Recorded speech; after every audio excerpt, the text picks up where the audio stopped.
آپ سے مؤدبانہ گزارش کہ اگر روڈ پہ احتجاج کرنا آپ کو پسند نہیں ہے یا غیر قانونی ہے تو ہمیں طلبہ دارالعلوم دیوبند کو ادارے کے احاطے میں ہی اساتذہ کی قیادت سے پرامن احتجاج کی اجازت دی جائے۔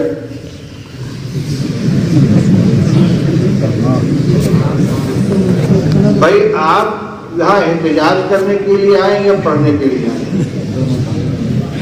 ہر کام کا ایک دائرہ ہوتا ہے۔ یہ جمعیت علماء ہند والے کیا کریں گے، یہ مسلم پرسنل لا بورڈ والے کیا کریں گے؟ سارا کام آپ اپنے ذمہ لے لیجیے۔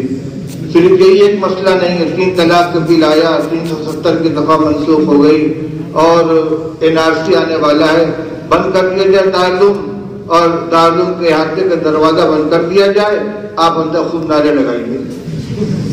احتجاج کا کیا مطلب سمجھتے ہیں آپ کو احتجاج کرنے والوں کو اپنی آواز حکومت تک پہنچانی ہے۔ وہ میمورنڈم کے ذریعے جاتی ہے، خط بھیجا جاتا ہے، اس کے کرنے والے لوگ ہیں۔ آپ جس مقصد کے لیے یہاں پر آئے ہوئے ہیں آپ اپنا کام کیجیے، یہ پرچیاں دینے کا وقت نہیں ہے۔ آپ کو بہت اس کے اوپر جوش آ رہا ہے، لیکن ہر چیز کے اظہار کا ایک طریقہ ہوا کرتا ہے۔ دارالعلوم کے احاطے میں نعرہ لگا کر آپ کیا کریں گے؟ اس کو سنائیں گے اور اس سے کون سا مسئلہ آپ کا حل ہو جائے گا؟ آپ یہاں اس کام کے لیے آئیں یا پڑھنے کے لیے آئیں؟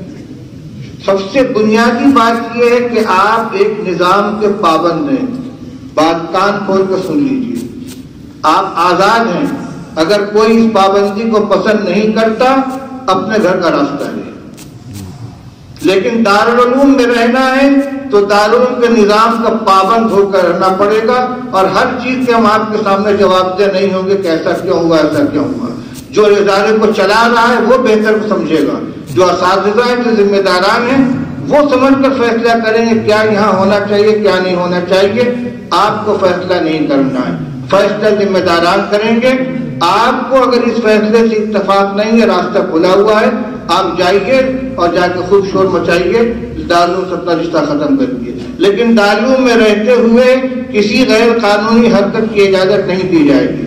ابھی میں محبت سے گفتگو کر رہا ہوں، آپ کو یہ زبان شاید پسند نہیں پرچہ دینے والوں کو، اس لیے کان کھول کے سن لیں، یہاں کوئی غیر قانونی حرکت برداشت نہیں کی جائے گی۔ ادارے کے امن کو اور اس کے حفاظت کو خطرے میں نہیں ڈالا جائے۔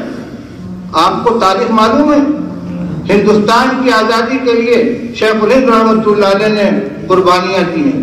ہمارا حضرت مولانا حسین احمد مدنی رحمۃ اللہ علیہ نے جیل کی صحبتیں حاصل کی ہیں، لیکن اٹھا کے دیکھ لیجیے پوری تاریخ، دارالعلوم کے کسی طالب علم کو جو دارالعلوم میں زیر تعلیم ہو، شیخ الہند رحمۃ اللہ علیہ نے کہیں استعمال کیا ہے؟ حضرت نبی رحمۃ اللہ نے کہیں استعمال کیا ہے؟ ان کے ساری سرگرمیاں دارالعلوم کے باہر ہوتی ہیں۔ اپنے فضلاء کو جو پڑھ کر جا چکے ہیں، مولانا عبد اللہ سندھی ہیں، مولانا عزیر گل ہیں، حکیم نصرت علی ہیں، نصرت حسین ہیں، ان لوگوں سے کام لیا ہے۔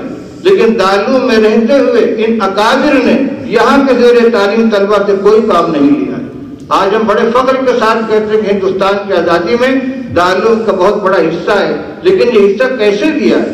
ان اکابر نے دارالعلوم کے بعد جمعیت علماء ہند کے پلیٹ فارم سے، ریشمی روان تحریک کے پلیٹ فارم سے اپنے فضلاء سے کام لیا ہے۔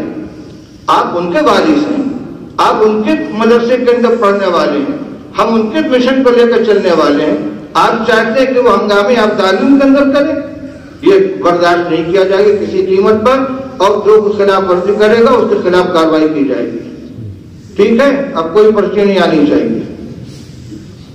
دارالعلوم کے نظم کو، اس کے امن و امان کو، اس کی حفاظت کو خطرے میں ڈالنے کی کوئی کسی کو اجازت نہیں دی جائے گی، اور لیڈری یہاں نہیں کرے گا کوئی۔ بس اللہ تعالیٰ ہم سب کو عمل کی توفیق نصیب فرمائے۔ جمعہ کی کا دن کل ہے، معمول کے مطابق آپ اپنی اپنی مسجدوں میں جمعہ ادا کریں، اور جمعہ ادا کر کے اپنے اپنے کمروں میں جائیں، اپنے کام میں لگیں۔ کوئی روڈ کے اوپر نہیں جائے گا احتجاج کرنے کے لیے۔